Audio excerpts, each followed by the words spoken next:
Voltamos com o Folha no Ar, primeira edição, oferecimento Laboratórios Plínio Bacelar.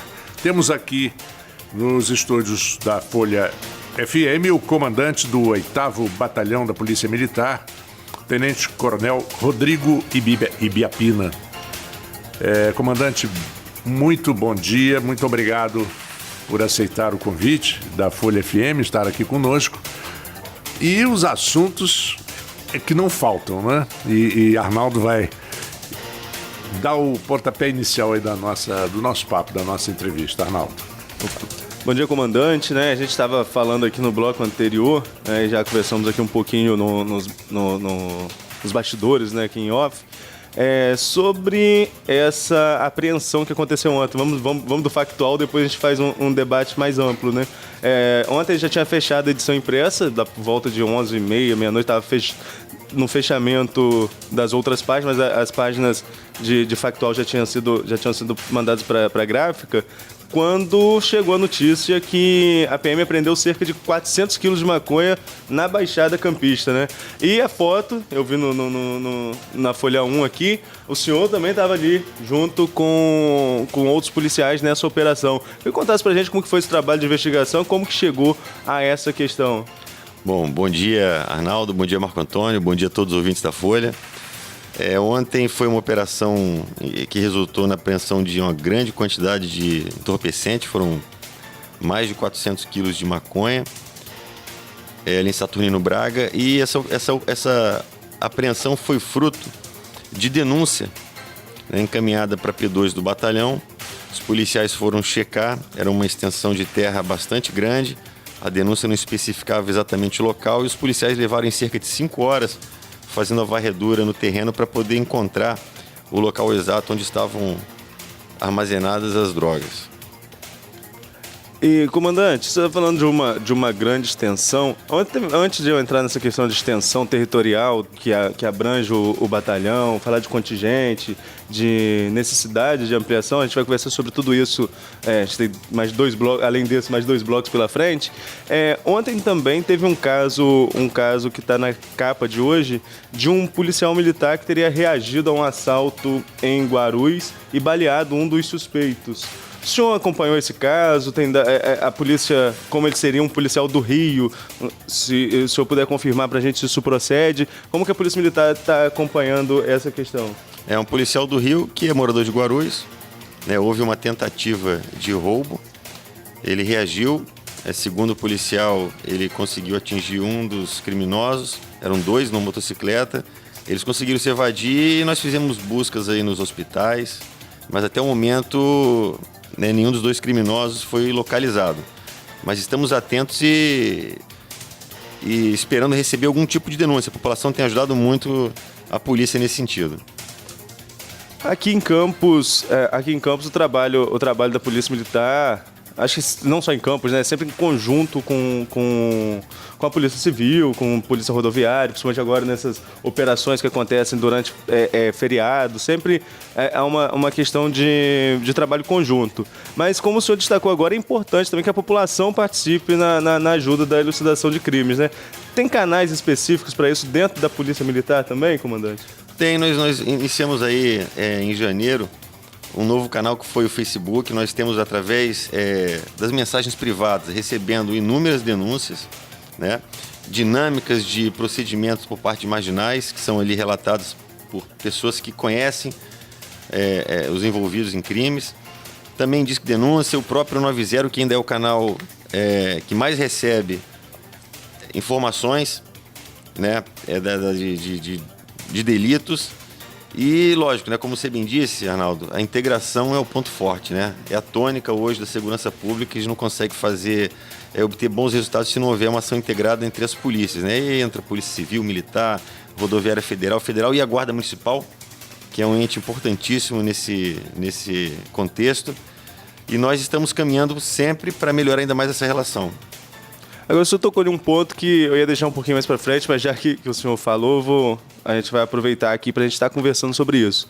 A participação da Guarda Municipal como agente de segurança pública e integrada às forças militares, né? Você tem a guarda, como o próprio nome diz, é a Guarda Civil Municipal, e você tem aí a Polícia Militar, que é responsável do Estado pela segurança da população de forma geral. Muito se discute, comandante, a questão de porte de armas para a Guarda Municipal. Alguns municípios, inclusive, já autorizam isso no país, né? Não vou me recordar aqui agora, mas posso buscar quais são os municípios que já autorizaram o uso de arma por parte dos guardas. E eu queria saber a opinião do senhor sobre isso. O senhor acha que é um projeto que deve avançar, deve ser uma unidade nacional, você armar, dar o porte de arma ao guarda municipal? Ou você acha que é melhor que a guarda atue em uma outra esfera, não utilizando armas de fogo? Veja bem, é uma opinião pessoal, né? Eu estou de pleno acordo que as guardas municipais sejam armadas, né? Até porque, pela legislação em vigor, existe um processo bem rigoroso, né? Com uma série de requisitos a serem cumpridos para que, efetivamente, lá no final do processo, a guarda municipal obtenha aí o direito ao porte de arma, né? Durante o serviço. Eu, inclusive, trabalhei na prefeitura, num município, aliás, que tem a guarda municipal armada há mais tempo no Brasil, desde 1950. Ela teve que, em 2013, passar por esse processo para poder atender às especificidades da nova legislação. Então, são agentes de segurança que terão, obviamente, o porte, estarão armadas e irão colaborar... Qual município? Volta Redonda. Efetivamente, na segurança do município, né? Infelizmente, nem todos os municípios têm fôlego, né? Talvez aí 5% de todos os municípios do Brasil vão ter condições de ter uma guarda municipal não só armada, mas antes de ser armada, de ter uma estrutura adequada para atender as demandas. A guarda municipal, na legislação atual, ela compete a ela apenas a vigilância de patrimônios, os próprios municipais, né? Os serviços. Só que a gente sabe que em municípios como Campos, Volta Redonda, Rio de Janeiro, ela faz muito mais que isso. Tem grupamento de cães, cuida do trânsito, enfim, faz uma série de atividades não previstas, mas que colaboram direta e indiretamente na segurança pública local. Eu queria só colocar, já que o comandante falou sobre, dependendo da cidade, por exemplo, Campos, uma cidade de interior, né? É a maior cidade do interior, do interior do estado, mas é uma cidade de quase 600 mil habitantes. Se a gente considerar, então, os municípios ou as localidades ao entorno, provavelmente passa até dos 600 mil.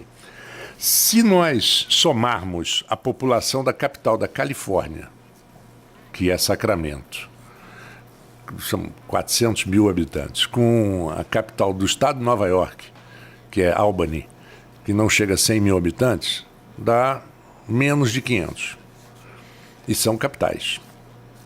E são consideradas cidades grandes. Uma cidade de 350 mil habitantes, como Hartford, no estado de Connecticut, que é uma das cidades mais ricas, mais importantes dos Estados Unidos por causa da grande concentração de companhias de seguro, é considerada uma cidade grande. E Campos, ela tem as mazelas de uma cidade grande. Tem e às vezes não consegue enfrentar essas... Como chover, esse conceito, que é um conceito no Brasil inteiro de problema de ser grande, mas considerada cidade do interior. Ah, mas não tem isso, porque é cidade do interior. Como chover, como o senhor enfrenta isso? Eu digo, é um problema aqui, a gente está se referindo ao Brasil especificamente, é um problema até cultural, né?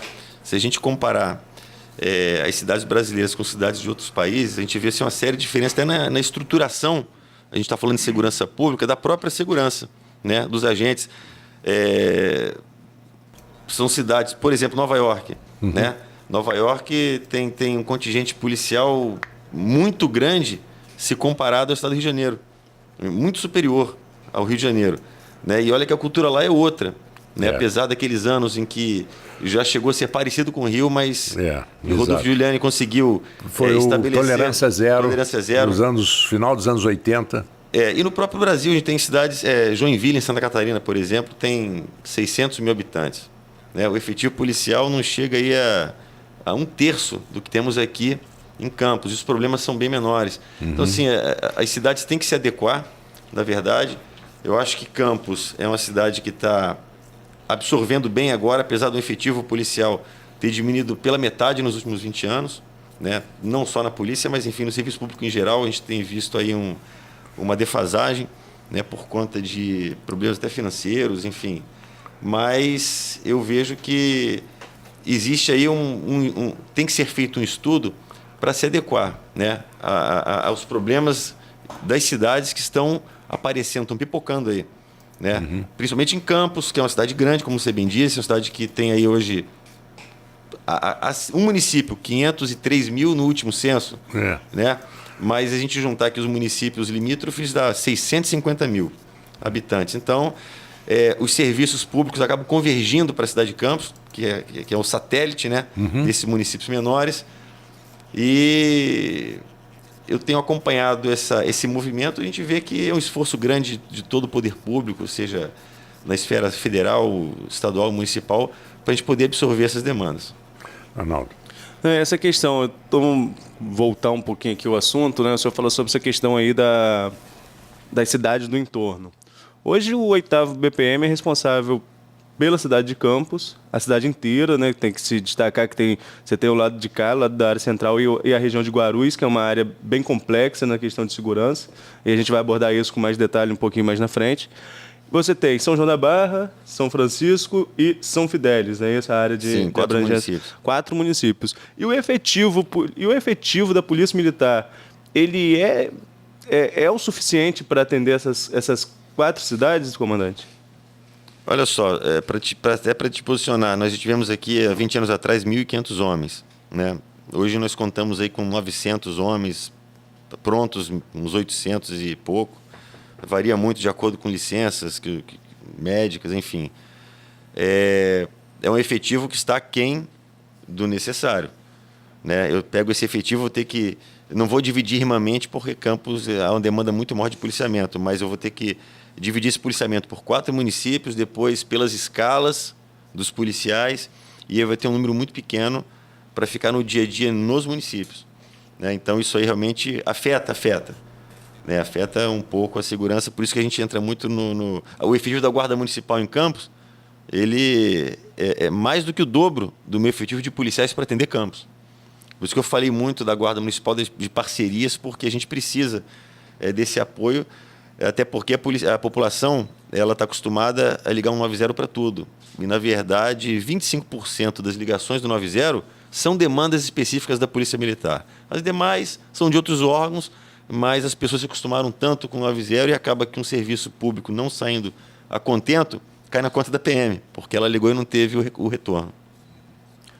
Na verdade, o que vocês têm nas mãos é um quebra-cabeça daqueles de 10 mil peças, não é? É uma loucura. Como é que vai encaixar todas as peças e funcionar tudo direitinho? Pois é, e a gente tem aí uma oportunidade ímpar agora que, como tem alguns municípios já funcionando, que é integrar todos os serviços públicos, né? Nós temos aquele centro integrado de segurança pública. Isso. E a nossa ideia é levar a Polícia Militar, o atendimento 90 lá para dentro, porque a gente consegue, pelo menos nas ligações emergenciais de pronta resposta, consegue dar um retorno mais ágil e adequado à população. Por falar no centro integrado, comandante, o prefeito Rafael destacou isso, né? Essa ideia de criação desse centro integrado de segurança pública foi de uma conversa com o senhor em uma visita ao município, se eu não estou enganado, não foi isso mesmo? Sim, eu passei para ele foi bem receptivo à ideia, até porque depende de um convênio a custo zero para o município e para o Estado. É apenas a locação, né? Na verdade, a retirada da sala de operações do batalhão e a instalação dela no centro. E, logicamente, os demais serviços do município, Central de Ambulância, Guarda Municipal, Defesa Civil, enfim, atuando de forma conjunta, usando o mesmo protocolo de atendimento, e isso otimiza todos os recursos disponíveis no município. Bem, comandante, tem uma questão um pouco mais delicada. O senhor assumiu recentemente o comando do 8º Batalhão de Polícia Militar. E antes da gente entrar no caso de Campos específico, como 35ª cidade mais violenta do mundo, eu vou relembrar a nossa primeira conversa. E até a gente acabou se encontrando lá em São João da Barra depois da nossa conversa, né, já durante o Carnaval. O senhor firmou uma posição né, de que o batalhão só poderia disponibilizar de homens para atender São João da Barra, que tem o maior carnaval aqui da nossa região, até às 3 horas da manhã. Firmou essa posição, o município chegou a balançar ali, soltou umas informações de que ia manter até 5 horas com a iniciativa privada, com segurança privada nas ruas, mas depois recuou, se acertou com o senhor e o evento realmente aconteceu até às 3 horas. Quando o senhor firma essa posição de que só tem o efetivo para atender até às 3 horas, é basicamente no que a gente acabou de conversar agora, nessa questão de efetivo para distribuir em toda essa área.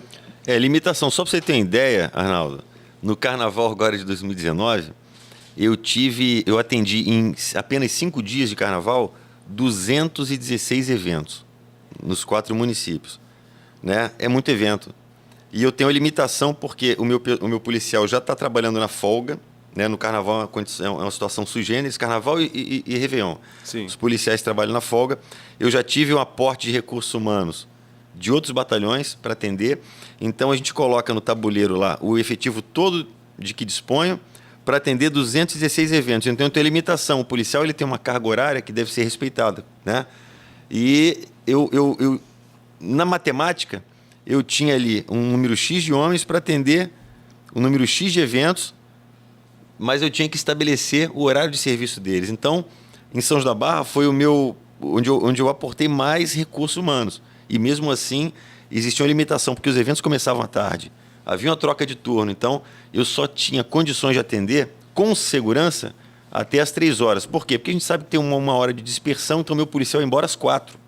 Mas eu não posso... Não, faz até às 4, que tem a dispersão. Aí o policial vai às 4 embora e aquela 1 hora de dispersão fico sem policiamento. Então foi por isso que a gente pontuou, inclusive na época o magistrado que decidiu autorizando aquele evento um dia antes e um dia depois, ele ficou de acordo que não se enviasse policiamento para reforço, deixando, logicamente, a segurança a cargo, e deixou bem claro isso, a cargo da prefeitura. Graças a Deus não houve problema, né, nesses dois dias extras, né, mas basicamente é isso que aconteceu. E esse ano eu já quero me reunir com os prefeitos aí em outubro, com bastante antecedência, justamente para estabelecer quais eventos a gente deve fazer. A gente sabe que tem aqueles eventos que são históricos no município, nos municípios, mas a gente não pode ter, de novo, 216 eventos, porque acaba que eu tenho eventos com 2 policiais que não vão dar conta de nada se houver um problema. Graças a Deus não houve na maioria deles. Mas eu quero evitar justamente isso. A gente não pode contar com a sorte. A gente tem que trabalhar de forma bem profissional. O senhor falou uma coisa que eu acho muito importante, que o policial ele não pode estar cansado. O cansaço o cansaço é ruim para todo mundo, em qualquer função, mas uma função de policial, e foi feito até uma vez um filme sobre isso, chamado Insônia, que é de um policial que não consegue dormir porque ele está no Alasca no verão, e o sol não deixa ele dormir, e ele vai ficando cansado de tal forma que ele acaba cometendo um erro gravíssimo pelo cansaço. Isso é uma prova de que uma pessoa cansada, principalmente numa função policial, corre um risco muito grande de julgar a coisa errada, de não enxergar da forma que deve. O senhor concorda? Não, com certeza. Lá no Alasca, o problema foi o relógio biológico dele, que mudou a razão da claridade, né? Da claridade, porque no verão escurece um pouquinho, mas assim, por 1 hora. Né? Exatamente. E aqui no nosso caso, o policial ele fica à noite trabalhando, ele troca o dia pela noite em muitas ocasiões. Vezes. E ele não pode errar, como você falou, Marco Antônio, não pode errar. Né? Porque ele acertando já é criticado. A carga já é violenta. A gente tem algumas profissões que a pessoa errou, volta, né? Enfim, conserta, estabelece lá uma correção. O policial não, ele só tem aquela chance, não pode errar, né? Então a gente entende que a carga horária tem que ser respeitada, ele tem que trabalhar descansado, porque é uma carga horária bastante grande e um serviço que nós sabemos estressante. Comandante, agora só para concluir nessa mesma questão de carga horária, parecia até pouco tempo que, por ser polícia militar, o policial meio que era um robô, né? Ele tinha que cumprir horário independente de condições físicas, independente de qualquer coisa. Quando os eventos estavam acontecendo, que ia até de manhã, tinha que estar lá até de manhã. E hoje o Estado vê isso de forma diferente, pelo menos é o que parece pra gente, né? Você tem que cumprir a carga horária, você tem uma limitação. É realmente isso que está acontecendo no batalhão? Foi o exemplo até que eu usei no carnaval, né?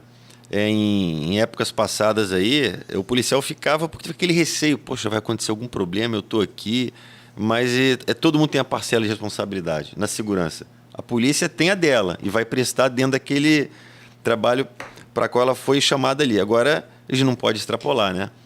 Então, por isso que eu falo muito da gente conversar antes, para os próximos eventos, para combinar com os prefeitos, secretários municipais de cultura, enfim, pontuando esse aspecto que é muito importante. O policial só pode trabalhar, ou a gente só pode cobrir o evento até determinada hora. Então, diminui-se os eventos, né? O número de eventos, e aqueles que vão acontecer, a gente estabelece um horário que seja bom para todos. Bom, são 7h44, o Folha no Ar, primeira edição, vai a um pequeno intervalo, voltamos dentro de instantes, estamos conversando com o tenente-coronel, comandante do 8º Batalhão da Polícia Militar, Rodrigo Ibiapina. Folha FM.